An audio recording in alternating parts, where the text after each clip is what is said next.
Hello my dear students, कैसे हैं सभी आप लोग। आई होप आप बहुत अच्छे होंगे। तो दोस्तों, आज आपको मैं पढ़ाने वाला हूँ पॉलिटी में पार्लियामेंट का टॉपिक। तो दोस्तों, केवीसी ऑनलाइन स्टूडियो में आपका बहुत बहुत स्वागत है। दोस्तों, बहुत जल्दी हमारी लाइव क्लासेस आने वाली हैं। तो दोस्तों, आप चैनल को सब्सक्राइब कर लीजिए, लाइक बटन दबा दीजिए ताकि आपको नोटिफिकेशन मिलता रहे। दोस्तों, तो मैं यहाँ आपके लिए आज पार्लियामेंट के टॉपिक को लेकर आया हूं। तो सबसे पहले आप जानेंगे पार्लियामेंट से। दोस्तों, बहुत सारे क्वेश्चन हमारे एग्जाम में बनते रहे हैं और आगे भी बनते रहेंगे। तो जैसे दोस्तों, संसद, जिसे आप पार्लियामेंट के नाम से भी जानते हैं। तो दोस्तों, बने रहिए आप, शुरुआत से लेकर लास्ट तक चीज़ों को बारीकी से हम लोग जानते रहेंगे। तो जैसे अगर हम बात आती है कॉन्स्टिट्यूशन में जो संसद होती है, उसको अगर मेंशन की बात आती है, तो दोस्तों संविधान में भाग संख्या 5। और दोस्तों अगर बात आती है अनुच्छेद की, जिसे आप आर्टिकल के नाम से भी जानते हैं, तो इसको दोस्तों आर्टिकल 79 में मेंशन किया गया है। आप जानते हैं कि आजकल के एग्जाम में ये जो आर्टिकल होते हैं भर भर के पूछे जाते हैं। तो आप अपनी तैयारी इस तरीके से करें कि ताकि अगर कोई भी चीज़ कहाँ मेंशन हो रखी है तो कॉन्स्टिट्यूशन के अकॉर्डिंग भी आपसे पूछा जा सकता है। तो इस तरीके से आपको जो आर्टिकल जो याद रखना है दोस्तों, वो 79 याद रखना है। अगर हम बात आती है भाई दोस्तों कि ये जो संसद है, इसके बात आती है अंग की। तो दोस्तों इसके अंग पूछे जाते हैं कि संसद के कितने अंग होते हैं। तो दोस्तों अंग होंगे 3। जबकि कहीं कभी कभी पूछता है कि संसद के सदन कितने होते हैं। तो दोस्तों सदन होते हैं 2, अर्थात सदन होंगे 2, जिसे आप लोकसभा और राज्यसभा के नाम से भी जानते हैं। मैं बारीकी से आपको 1 बाय 1 करके आपको पूरा डिटेल में चीजें बताऊंगा। तो फिलहाल यहां आप संसद के अंग 3 हैं और सदन 2 हैं।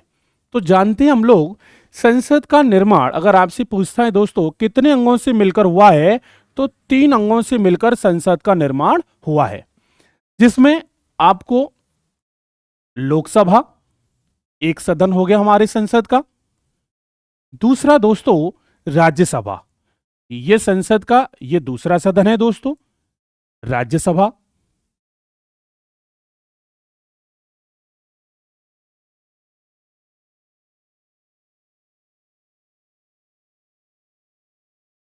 राज्यसभा। चलिए, अब बात आती है दोस्तों तीसरे अंग की। बात अगर करें तो संसद में जो तीसरा अंग है दोस्तों, वो है हमारा राष्ट्रपति। हमारे कॉन्स्टिट्यूशन के अकॉर्डिंग, संविधान के हिसाब से सबसे बड़ा सर्वोच्च जो हमारा पद है, पोस्ट जो है, वो राष्ट्रपति की है। तो राष्ट्रपति दोस्तों संसद का एक अभिन्न हिस्सा है, अभिन्न अंग है। अगर हम इनके आर्टिकल की बात करें तो यहां जो राज्यसभा है दोस्तों, आर्टिकल यहां आप 80 को आप याद रखेंगे कि राज्यसभा को कॉन्स्टिट्यूशन में आर्टिकल 80 के अंतर्गत मेंशन किया गया है।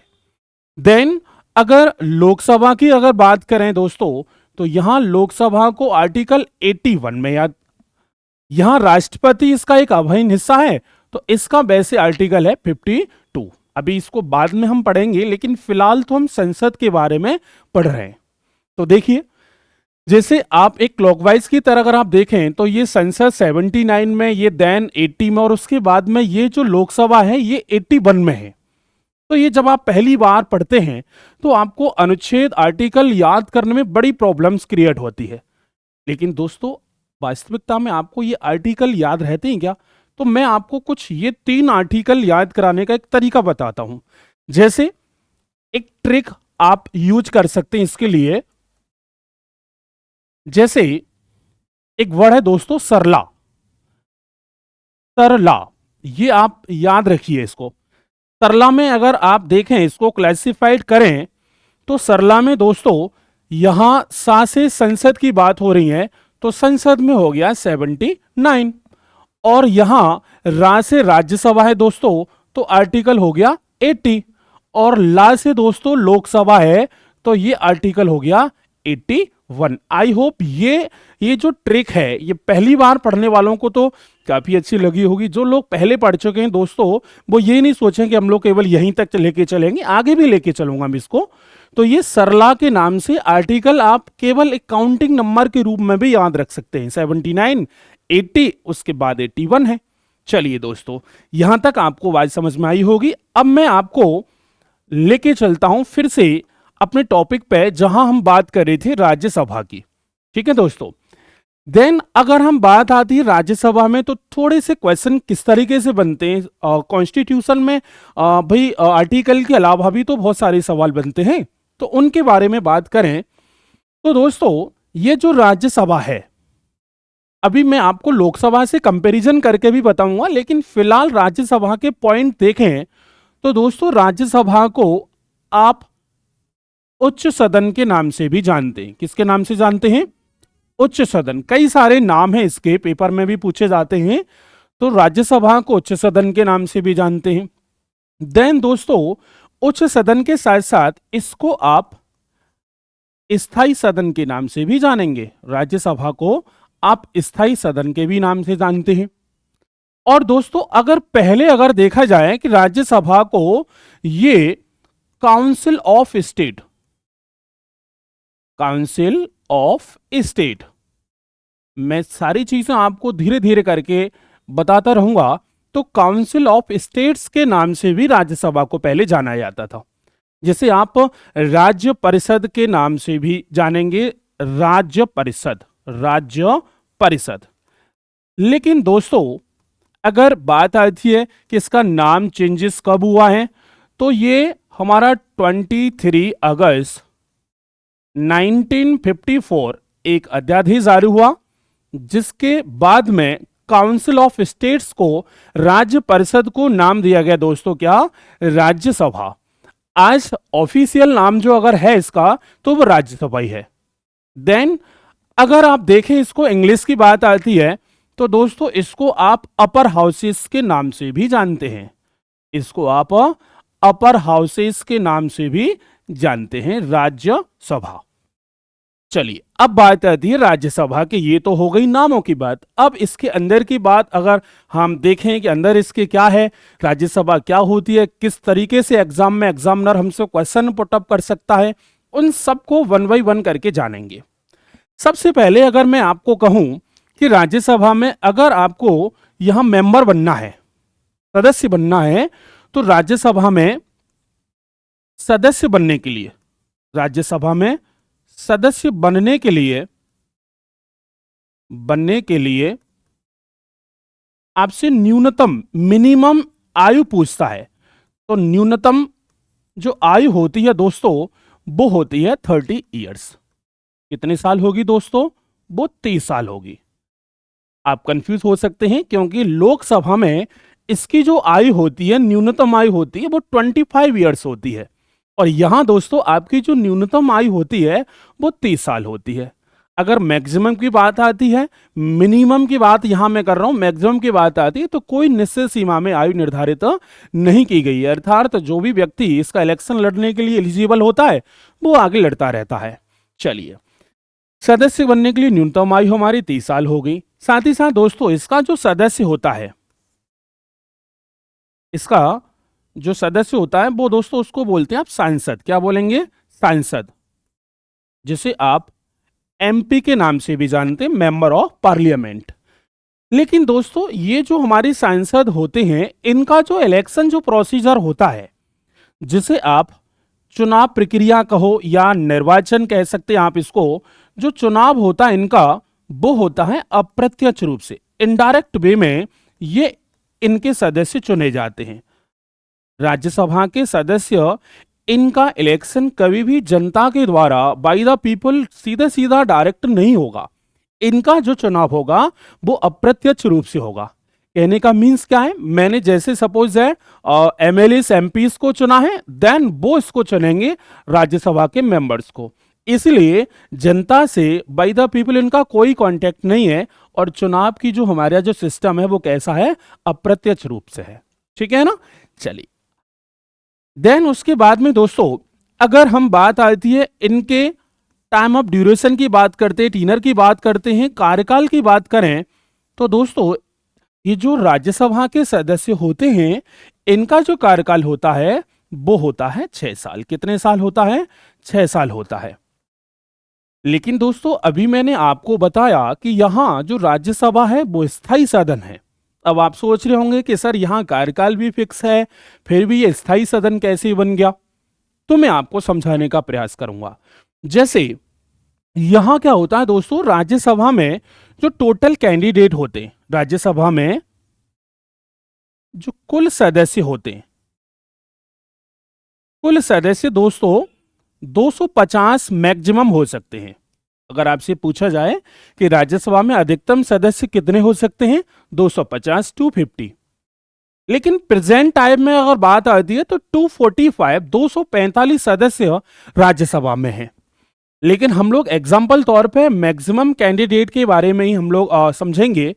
तो यहां क्या होता है दोस्तों, कुल सदस्य 250 में 1/3 जो हमारे कैंडिडेट हैं, मतलब 1/3 जो सदस्य होते हैं वो प्रत्येक 2 साल के बाद चुने जाते हैं। प्रत्येक 2 साल के बाद, 2 वर्ष के बाद इनका चुनाव होता है।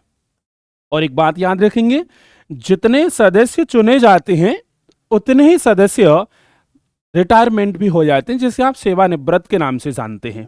तो मैं आपसे क्या कह रहा हूं, यहां टोटल मैक्सिमम कैंडिडेट का 1/3 जो सदस्य हैं प्रत्येक 2 साल के बाद चुने जाएंगे। जितने सदस्य चुने जाएंगे दोस्तों उतने ही सदस्य सेवानिवृत्त भी हो जाएंगे, रिटायरमेंट भी हो जाएंगे। तो ये आप कहने का मीन्स ये है कि इस तरीके से राज्यसभा दोस्तों कभी भंग नहीं होगी, राज्यसभा कभी भी भंग नहीं होगी, और ये कहलाएगा दोस्तों स्थायी सदन। और सीधा पेपर में पूछा जाता है कि कभी भी न भंग होने वाला सदन कौन सा है, तो ये राज्यसभा है। तो मैं लिख देता हूं यहां पे, कभी भी न भंग होने वाला सदन, कभी भी न भंग होने वाला सदन। तो ये दोस्तों हमारा कभी भी न भंग होने वाला सदन है। कहने का इट मीन्स ये है कि ये एक चेन पुलिंग वाला सिस्टम बन गया दोस्तों। जितने लोग जा रहे हैं उससे पहले उतने ही सदस्य इसमें क्या हो रहा है, एंटर हो रहे हैं। तो क्या कभी ये प्रोसीजर कभी खत्म होगा? नहीं होगा। तो ऐसे ही आप जानते हैं कि ये 1/3 आते रहेंगे टोटल मैक्सिमम का 2 साल के बाद में, और ये अपना कार्यकाल 6 साल का पूरा करते हुए बाहर एग्जिट होते रहेंगे। दोबारा से भी कोई सदस्य अगर एलिजिबल है, अगर कोई कैंडिडेट दोबारा से राज्यसभा का सदस्य बनना चाहता है तो दोस्तों वो भी बन सकता है, क्योंकि यहाँ पुनः निर्वाचित होने के लिए कोई बाध्य नहीं किया गया है, मना नहीं करी गई है कि ये कैंडिडेट एक ही बार सांसद बनेगा, दोबारा भी बन सकता है। ठीक है, चलिए आई होप ये बात आपको समझ में आई होंगी। अगर हम बात करते हैं दोस्तों कुछ और पॉइंट्स की बात करें, तो यहां जो राज्यसभा होते हैं इनकी जो सदस्य संख्या है, इनकी जो सदस्य संख्या है, आप कॉन्स्टिट्यूशन की आप अनुसूची पढ़ते हैं, ये वैसे अलग टॉपिक है, शेड्यूल पढ़ें आप तो अनुसूची संख्या 4 में दोस्तों यहां नाम दिया गया है कि राज्यसभा में जो सीटों का बंटवारा कर दिया है, जो सीटें जो बांट दी गई हैं, राज्यवार सीटें बांटी गई हैं, तो यहां जो टोटल कैंडिडेट होते हैं वो ऐसे नहीं कि किसी एक स्टेट से ही हमने ले लिए, सबका इलेक्शन एक ही स्टेट से कर दिया। ये राज्यों में सीटों का बंटवारा अनुसूची 4 में स्पष्ट लिखा हुआ है। इस तरीके से अगर आप देखें तो अपने यूपी की बात आती है दोस्तों, तो यहां उत्तर प्रदेश आप जानते हैं सबसे बड़ा प्रदेश है, बाई द पॉपुलेशन वो सबसे बड़ा प्रदेश है। तो यूपी का अगर राज्यसभा में सदस्यों का अगर प्रतिनिधित्व पार्टिसिपेट देखें तो दोस्तों 31 सीट, कितनी 31 सीट जो हैं वो यहां यूपी की होंगी। तो पूरे भारत में सबसे ज्यादा राज्यसभा में जो प्रतिनिधित्व होगा, जो राज्यों का प्रतिनिधित्व करेंगे वो यूपी का होगा, और 31 सीट्स जो हैं वो यूपी की हैं। ठीक है दोस्तों, चलिए अगर हम बात करते हैं ये जो टोटल 250 में से दोस्तों 12 कैंडिडेट, 12 सदस्य राष्ट्रपति के द्वारा, बाय द प्रेसिडेंट नॉमिनेट होंगे। राष्ट्रपति के द्वारा ये मनोनीत होते हैं, राष्ट्रपति के द्वारा मनोनीत किए जाते हैं। इन्हीं 250 सदस्यों में से मनोनीत किए जाते हैं।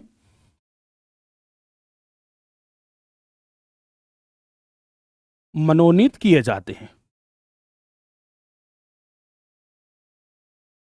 ये दोस्तों, ये राष्ट्रपति के पास में इसकी एक पावर होती है कि राष्ट्रपति क्या करता है, हमारा ये राज्यसभा में 12 कैंडिडेट, 12 सदस्यों को मनोनीत करता है। ये जो 12 कैंडिडेट होते हैं, इनके चुनाव का प्रोसीजर नहीं होता है, कोई भी इनके चुनाव की प्रक्रिया नहीं होती है।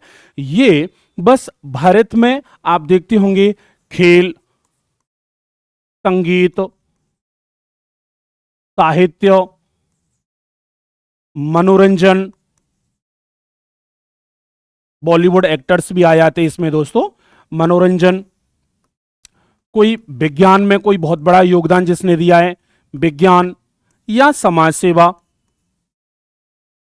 अगर इन क्षेत्रों में अगर किसी ने कोई योगदान दिया है तो वो सीधा सीधा राष्ट्रपति के द्वारा बिना किसी चुनाव प्रोसीजर के सीधा राज्यसभा का कैंडिडेट बन जाता है, जिसे आप राष्ट्रपति का ये द्वारा मनोनीत प्रक्रिया के नाम से आप इनको जानते हैं। जैसे दोस्तों, ये हमारे जैसे आपने देखा होगा, ये बहुत सारे कैंडिडेट हैं मनोरंजन में, एक्टर्स वगैरह हैं, एक्ट्रेस वगैरह भी कई बार मनोनीत हो गई हैं।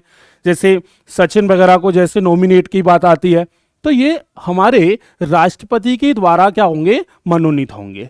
ठीक है ना। तो कहने का मीन्स क्या, इट मीन्स 250 कैंडिडेट्स में से 250 सदस्यों में से 238 जो कैंडिडेट हैं, 238 जो सदस्य हैं, वो राज्य और केंद्र शासित प्रदेश, जिन्हें आप यूटी स्टेट के नाम से भी जानते हैं, उनसे निर्वाचित होंगे। देन शेष बचे हुए 12 जो सदस्य हैं, 12 सदस्य राष्ट्रपति के द्वारा मनोनीत होंगे, लेकिन जनता से इनका कोई सीधा सीधा इलेक्शन नहीं होना है। ठीक है, वो हम पहले ही बता चुके हैं, क्योंकि इनका जो चुनाव होगा वो अप्रत्यक्ष रूप से होगा। ठीक है ना। चलिए, आई होप ये बात आपको समझ में आई होंगी। उसके बाद दोस्तों, ये आप स्क्रीनशॉट भी ले सकते हैं इसका। फिर मैं आपको अब लेके चल रहा हूं राज्यसभा की संरचना में कि इनका मैनेजमेंट कैसे होता है, राज्यसभा को कौन संभालता, भाई राज्यसभा किस तरीके से अपना काम करती है। तो दोस्तों, राज्यसभा के बारे में अगर आप पढ़ें तो मैनेजमेंट की बात आती है। तो चलिए, मैनेजमेंट की होती है, तो यहां से मैं इसको साफ कर देता हूं, फिर उसके बाद आपको बताता हूं। ठीक है, चलिए देखो दोस्तों, अब राज्यसभा में भाई अब 250 कैंडिडेट हैं, तो कोई ना कोई तो मैनेजमेंट करेगा। यहां इधर लोकसभा में जिस तरीके से लोकसभा स्पीकर जो होता है, ऐसे यहां पे राज्यसभा को संचालन करने के लिए यहां होता है दोस्तों सभापति। कौन होता है दोस्तों? सभापति। याद रखेंगे आप, राज्यसभा का संचालन किसके द्वारा किया जाता है? सभापति के द्वारा किया जाता है। और यहां सभापति जो होता है दोस्तों, वो होता है हमारा पदेन उपराष्ट्रपति। ये बात भी आप भली भांति समझ लीजिए, जो हमारे भारत का उपराष्ट्रपति होगा वही दोस्तों इस राज्यसभा का सभापति भी होगा। इट मींस इसके सभापति के लिए अलग से किसी कैंडिडेट को नॉमिनेट करने की आवश्यकता नहीं है। भाई हमारे भारत में जैसे प्रेजेंट एट ए टाइम हमारे उपराष्ट्रपति कौन है बताइए मुझे, फटाफट से कमेंट बॉक्स में भारत के वर्तमान उपराष्ट्रपति कौन है उसका नाम लिखिए। चलिए, बहुत सारे लोगों ने जवाब भी दिया, बहुत अच्छी बात है। उनका नाम है दोस्तों जगदीप धनखड़। कौन है? जगदीप धनखड़, जो भारत के वर्तमान उपराष्ट्रपति जगदीप धनखड़। चलिए, तो अगर देखा जाए कि वर्तमान अगर ये उपराष्ट्रपति हैं तो वर्तमान सभापति भी तो होंगे। ये आर्टिकल और दोस्तों कॉन्स्टिट्यूशन आर्टिकल 89 में मेंशन हो रखा है कि भारत का पदेन उपराष्ट्रपति ही राज्यसभा का सभापति होगा। इट मींस ये जगदीप धनखड़ ही हमारी राज्यसभा के कौन हैं, ये सभापति हैं। ठीक है दोस्तों, आई होप समझ में आया होगा। तो फटाफट से आप मुझे एक बात बताइए, अगर इस तरीके से सवाल बनता है कि भाई राज्यसभा के पहले प्रथम सभापति कौन थे, पहले सभापति कौन थे, तो आपका जवाब आई होप आपको समझ में तो आ गया होगा। तो पहले सभापति कौन थे, तो दोस्तों राज्यसभा में जो पहले हमारे उपराष्ट्रपति होंगे वही तो राज्यसभा के सभापति होंगे। बिल्कुल सही जवाब है आपका। तो पहले जो सभापति थे दोस्तों वो हमारे एस राधाकृष्णन, एस राधाकृष्णन। चलिए बहुत अच्छा जवाब आपने दिया है दोस्तों। ठीक है, एस राधाकृष्णन जो हैं वो राज्यसभा के पहले सभापति थे। ठीक है, क्योंकि भाई पहली पोस्ट राधाकृष्णन के द्वारा ही वाइस प्रेसिडेंट की पोस्ट को संभाला गया था। ठीक है ना। चलिए अब दोस्तों मैं आपको कुछ थोड़ी बात और भी बताता हूं। जैसे आप जानते हैं दोस्तों कि भाई हमारे यहां पर राष्ट्रपति की जो पोस्ट होती है, राष्ट्रपति का जो पद होता है वो दोस्तों एक महत्वपूर्ण पद होता है और बिना किसी राष्ट्रपति के सहमति के, बिना इसके हस्ताक्षर के कोई भी कानून भी नहीं बनता है। आप जानते हैं भाई मेनली संसद का जो मेन वर्क जो होता है वो तो कानून निर्माण प्रक्रिया को ही पूरा करना होता है। अब क्या होगा कि भाई कोई भी कानून जब बनता है तो राष्ट्रपति को उस पर सिग्नेचर होते हैं, राष्ट्रपति की सहमति होती है। क्योंकि ये बात आप जानते हैं कि दोनों सदन किसी बिल को, प्रस्ताव को पारित कर देते हैं, उसके बाद फाइनली राष्ट्रपति मोहर लगाता है, तब जाके कोई कानून बनता है। तो मैं आपसे क्या बताने वाला हूं, अगर in case of suppose that कि राष्ट्रपति पोस्ट पे नहीं रहता है, राष्ट्रपति की एब्सेंस में देखें, एब्सेंस ऑफ प्रेसिडेंट, अगर सपोज दैट भाई राष्ट्रपति बीमार भी हो सकता है, साथ ही साथ किसी कार्य से विदेशी दौरे पे भी जा सकता है, देन कई सारे ऐसी बात भी कभी कभी ऐसा भी हो जाता है कि राष्ट्रपति की पद पे मृत्यु भी हो जाती है, पोस्ट पे ही डेथ हो जाती है इसकी।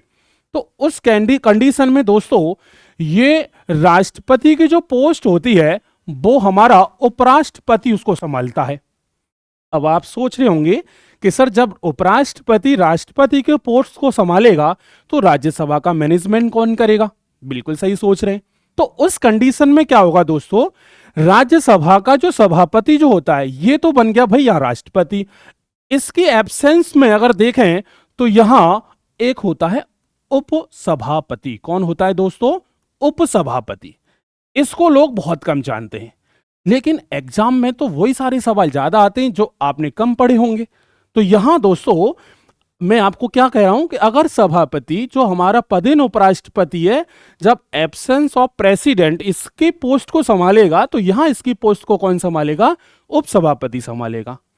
अब फटाफट से मुझे जल्दी से, अगर आपको पता है तो कमेंट बॉक्स में ये जवाब दो कि भाई राज्यसभा के पहले उपसभापति कौन थे। कई बार एग्जाम में ये सवाल बना है, आपको तो नहीं आ रहा होगा क्योंकि आपने तो क्या किया, ज्यादातर इस सभापति का ही नाम रट लिया है, लेकिन मैं आपसे क्या पूछ रहा हूं? उपसभापति की पूछ रहा हूं।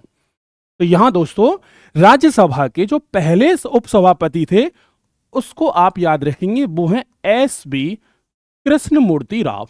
S B Krishnamurthy Rao. ये बात आपको अच्छी तरीके से अपने नोट्स में लिखना है कि पहले राज्यसभा के उपसभापति एस बी कृष्णमूर्ति राव थे। ठीक है ना। चलिए वर्तमान की बात आती है कि भाई वर्तमान राज्यसभा के हमारे उपसभापति कौन है? तो दोस्तों वर्तमान प्रेजेंट एनी टाइम है श्री हरिवंश नारायण, श्री हरिवंश नारायण।